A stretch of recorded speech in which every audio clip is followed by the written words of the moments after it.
이것 하나만 알아도 성공할 수 있는 확률이 높아진다. 같은 일을 해도 뇌를 어떻게 사용하느냐에 따라 결과물이 달라집니다. 대단히 성공한 사람들 중 대다수는 뇌를 효율적으로 사용하는 사람들입니다. 그럼 도대체 어떻게 하면 뇌를 더 효과적으로 사용할 수 있을까요? 우리의 뇌는 그 어느 때보다 바빠졌습니다. 먼저 우리는 매일 너무나 많은 정보를 접합니다. 가만히 있어도 스마트폰은 뉴스, 친구들 소식, 새로운 할인 정보 등 쉴 틈 없이 알람을 울리며 우리의 뇌에 수많은 정보를 주입합니다. 정보가 많아지면서 해야 할 일도 많아졌습니다. 기술이 발전하면서 우리가 해야 할 일들을 기술이 대신해 줄 것이라 생각했지만 오히려 정반대가 되었습니다. 예전보다 우리가 해야 할 일은 훨씬 더 많아졌죠. 30년 전만 해도 여행을 갈 때 비행기, 호텔 예약은 모두 여행사에서 해줬습니다. 물건을 사러 가면 점원이 물건을 같이 찾아줬었죠. 이제 이런 일들은 우리가 직접 해야 합니다. 그렇기 때문에 우리는 하루에도 수십 가지나 되는 결정을 해야 합니다. 문구점에서 펜 하나를 고를 때도 100가지가 넘는 선택지가 있습니다. 식사 메뉴도 마찬가지고요. 우리의 뇌가 이렇게 쓸데없이 바빠지면서 그 결과 우리는 하루 종일 정신없이 지냈는데도 무엇을 했는지는 모르는 시대에 살고 있습니다. 하지만 정말 성공한 사람들, HSP들은 우리와 다른 방식으로 뇌를 사용하고 있습니다. 그들은 어떤 방식으로 뇌를 사용할까요? 집중하기. 대단히 성공한 사람들의 일관된 공통점 중 하나는 집중력이 매우 뛰어나다는 것입니다. 하지만 무엇 하나에 집중하기에는 우리에게 너무나 많은 정보들이 쏟아집니다. 2011년 미국인이 매일 받아들이는 정보의 양은 25년 전에 비해 5배나 많아졌는데 이 수치는 신문 175부에 해당하는 양이라고 합니다. 예전에 비해 우리는 매일 신문 175부를 더 읽고 있는 셈이죠. 우리의 뇌는 받아들인 정보를 처리하는 능력이 있습니다. 하지만 이런 활동에는 대가가 따릅니다. 정보를 처리하기 위해 뉴런은 산소와 포도당을 필요로 합니다. 그래서 우리가 열심히 머리를 쓰고 나면 피로감을 느끼는 것이죠. 페이스북을 하거나 보이지 않는 차키를 찾거나 방금 다툰 친구와 어떻게 화해할지 등의 문제들은 모두 뇌에서 자원을 확보하기 위해 경쟁을 벌입니다. 이런 정신적 자원 중에서 가장 중요한 것은 바로 주의력입니다. 우리의 뇌에서는 수백만 개의 뉴런이 쉬지 않고 환경을 감시하며 집중해야 할 가장 중요한 일을 골라냅니다. 이 주의 필터를 어떻게 사용하느냐에 따라 인간의 능력이 달라질 수 있는 것이죠. 그런데 우리는 정작 주의력이 필요한 일을 하기도 전에 에너지를 모두 소모해버리는 경우가 많습니다.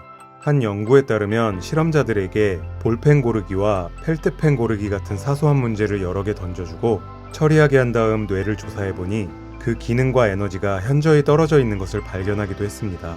책의 저자는 과학 연구자로 일하면서 다양한 분야에서 성공한 사람들을 만나볼 수 있었습니다. 그리고 그가 발견한 일관된 공통점은 그들은 모두 그 순간에 집중하고 있었던 것인데요. 그들은 대화할 때 서두르지 않고 여유가 넘쳤고 눈을 마주하며 상대방에게 집중합니다.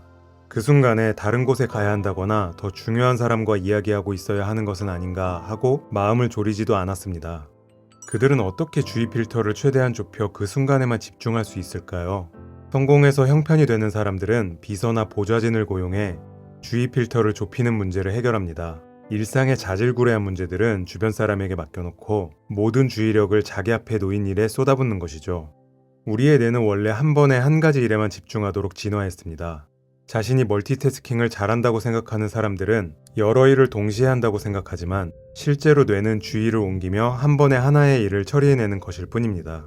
그리고 이렇게 전환이 일어날 때마다 그에 따르는 에너지가 들어가죠. 그런데 우리 모두가 그들처럼 비서나 보좌관을 둘 수는 없습니다.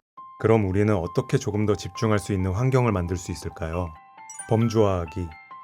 가장 먼저 우리가 해야 할 연습은 모든 정보를 범주화시키는 것입니다. 범주화를 시키는 것은 내가 가진 정보 중 주의력이 필요한 정보만을 걸러내는 작업입니다. 성공한 사람들은 유용한 지식과 쓸모없는 지식을 범주화시키는데 전문가들입니다. 범주화를 하고 나면 뇌의 부담을 외부 세계로 넘길 수 있게 됩니다. 명함 사이즈의 빈 종이 카드 뭉치와 펜을 가지고 다니면서 해야 할 목록이 있을 때마다 카드에 하나씩 써보세요. 이렇게 하면 뇌 속에 있는 내용을 적어내리면서 카드로 이관할 수 있습니다. 이후 카드를 자신이 원하는 범주를 정해 배정합니다. 예를 들어 해야 할 일 목록들을 적어놓은 카드는 다음과 같이 분류할 수 있습니다. 바로 실행할 수 있는 목록, 다른 사람에게 위임해야 하는 목록, 미뤄도 되는 목록, 그만둬도 되는 목록. 얼핏 보면 하찮고 별 볼 일 없어 보일지 몰라도 3/5인치 카드 시스템은 매우 막강합니다. 주의, 기억, 범주와의 신경과학을 바탕으로 만들어진 시스템이기 때문입니다. 이렇게 자신의 뇌를 정리해서 범주화하는 것만으로도 여러분의 뇌는 훨씬 더 한 가지에 집중할 수 있게 됩니다. 만족하기. 만족하기란 무엇일까요? 만족하기란 인간이 생산적으로 활동할 수 있게 만들어주는 토대 중 하나입니다. 만족하기를 사용하면 별로 중요치 않은 결정에 시간을 낭비하지 않게 됩니다. 우리는 현재 이용하는 세탁소가 최고의 세탁소인지 모릅니다. 만약 최고의 세탁소를 찾아보려면 집 주변 반경 1km 내에 모든 세탁소를 이용해보고 비교를 해야 하는데 우리는 그럴 시간이 없습니다. 그냥 현재 세탁소 정도면 만족스럽다고 생각하기 때문에 우리는 세탁소를 이용합니다. 사무실 근처에서 저녁 한 끼를 먹는 식당을 선택하는 일도 마찬가지입니다. 이곳이 최고인 것은 그리 중요하지 않습니다. 이 정도면 충분히 괜찮기 때문에 먹습니다. 우리는 대부분 이 정도면 괜찮다 싶을 정도에서 만족을 합니다. 더 이상 노력이 들어가면 나오는 혜택의 가성비가 떨어지기 때문에 일종의 평형 상태를 찾는 것이죠. 결국 만족하기는 자신이 중요하게 여기지 않는 일에 시간을 낭비하지 않기 위한 전략입니다. 더 나아가 정말 행복한 사람은 자신이 가진 것에 만족할 줄 아는 사람입니다. 이들은 의식적으로나 무의식적으로 늘 만족하기를 실천하고 있습니다. 이렇게 우리의 뇌를 조금만 더 잘 활용해도 우리는 같은 시간과 노력으로 더 나은 삶을 살 수 있고 같은 결과물을 가지고도 더 행복한 삶을 살 수 있습니다. 정리하는 뇌에서는 위에 소개한 방법 이외에도 집안의 정리, 시간의 정리, 사회관계의 정리 등 유용한 정리의 방법을 알려주고 있습니다. 더 자세한 내용은 책 정리하는 뇌를 읽어보세요.